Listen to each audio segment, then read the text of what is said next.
First, let's take a dive in the rich Memphis tradition, the singing Christmas tree, where we look at the historical and community impact that it has. And we had one of our reporters do a story on the effects of mental health of our Arlington High School students. Also, let's take a look at the lawsuit filed against a famous food truck and Coach Prime's call to unity against a water crisis in Jackson, Tennessee. And finally, we have a story on Mr. Wilhite and his many journeys around the earth.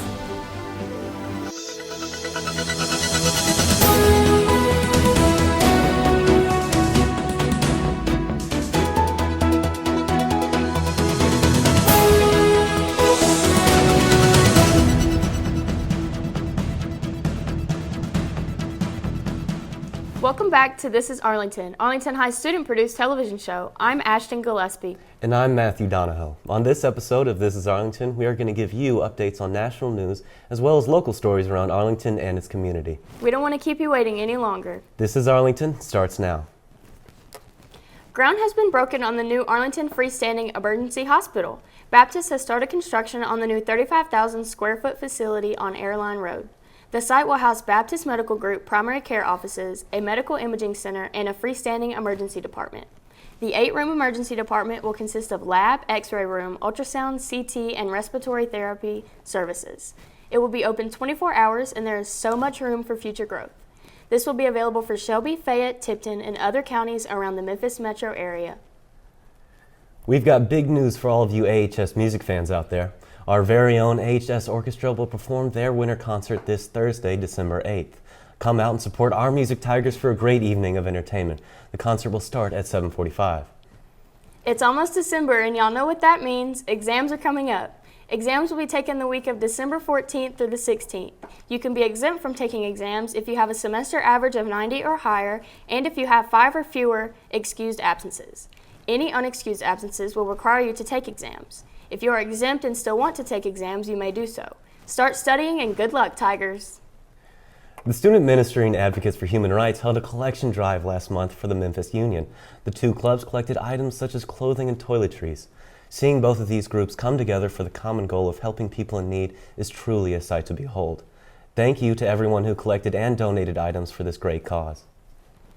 Let's turn our focus towards the holidays. Tiger Life reporter Maria Carrico brings us a special look at a very special Christmas program. At Bellevue, we asked Caleb Gooden what the singing Christmas tree is and why it's a Memphis tradition.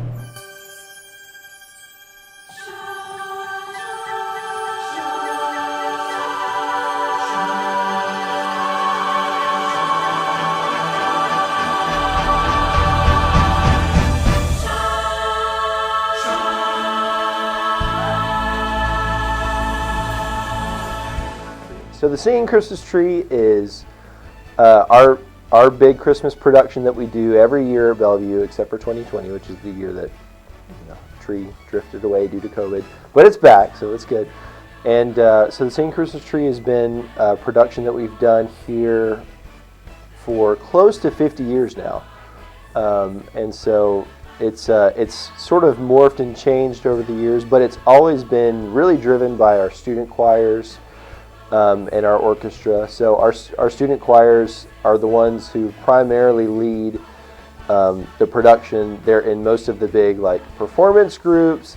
You know, obviously the token image is the big tree. You know, the big 44-foot tree or however tall it is. And you know, we've always filled it up with a bunch of students. So that's middle school and high school, and now 4th and 5th graders do that too. And so our students kind of drive this big production. And it's basically a way for us to present the gospel to people first and foremost. I mean, to tell the story of Jesus coming to this earth to save mankind, and the offer of salvation that He brings freely. To have this tradition come back every year, it's a tradition because it's something that, in the course of all that change, is a constant reminder. You know, it's something that a family can go to every year. And now over 50 years, that's several generations of family members have come to see the Singing Christmas Tree every year or have participated in it. And so to have such a long span of time where you've had this family tradition that's come around every single year for thousands and thousands of people every year.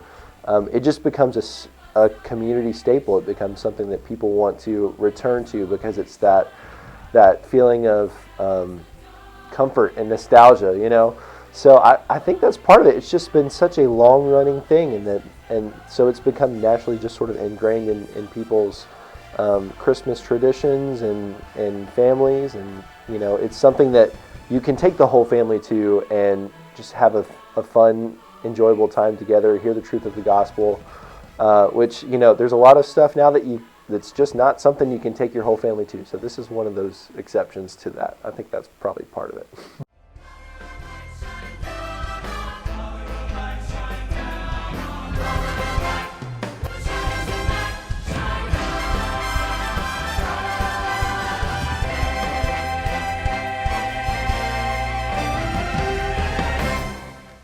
Over the past couple of years, mental health has been a growing problem among all demographics, but especially the teenage demographic. With COVID-19 and the lockdowns that have occurred, and also with social media, teenage mental health is at a low point. What can we do to alleviate this problem? I've asked students from around the library what they do to keep themselves mentally healthy. High school is full of impressionable and important experiences. A student's development during this time is crucial to their future success, but sometimes it can be overwhelming. With the advent of social media and the effects of the COVID-19 pandemic, mental illness and overall lack of well-being has risen significantly throughout the teenage group, according to CDC survey. What can we do to alleviate this problem? I've asked students their methods on staying mentally healthy. Well, thank you for asking this. I actually talk to many people. Usually it's just a distraction mostly. When I talk to other people, you know, it's a calmness. Usually deep breaths also help too. And, you know, video gaming also, because, you know, it's like escape from reality. Sometimes it does get overwhelming. I'm able now, as I get older, I'm able to understand that sometimes it's okay to say no to things, certain responsibilities. My name is Janier Johnson, and I am the Social and Transition Specialist here at the high school.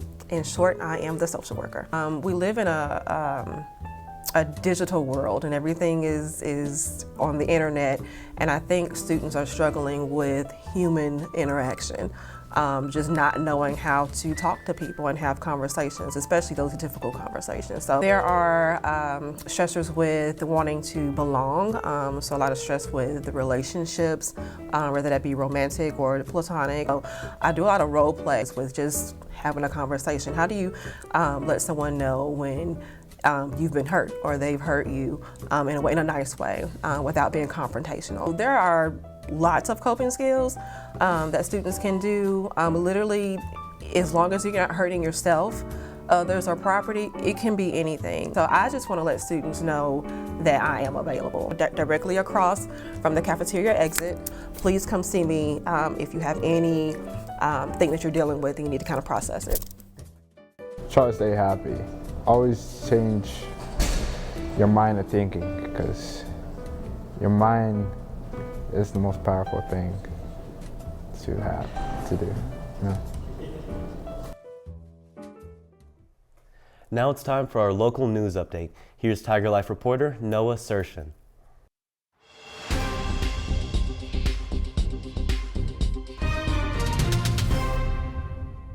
The U.S. Department of Labor's Wage and Hour Division is serving up a federal investigation on the owner of a popular food truck. This is your update on news happening around the Mid-South and across the nation. An investigation was opened into Greg Diaz, the owner of Tacos and Ganas food truck. Questions arose on social media after a post sparked concern for the treatment of current and potential employees. The post recruited Hispanic workers to come to the United States to work at Diaz's food trucks for long hours and low wages. Advertisements online shows that jobs there would include a requirement of 12-hour workdays with 1 day off. Employees would earn 13,000 pesos a week, which is about $655 in U.S. currency. A video of Diaz surfaced on social media threatening to fire employees or pursue legal action if they took more than one meal and one soda a day without permission. According to the Department of Labor, the food truck will not close during the investigation because they do not have the jurisdiction to close a business. There is no information on whether or not a formal complaint was ever filed against Diaz. Coach Prime has a message for Governor Tate Reeves and Mayor Chokwe and Tarlamumba.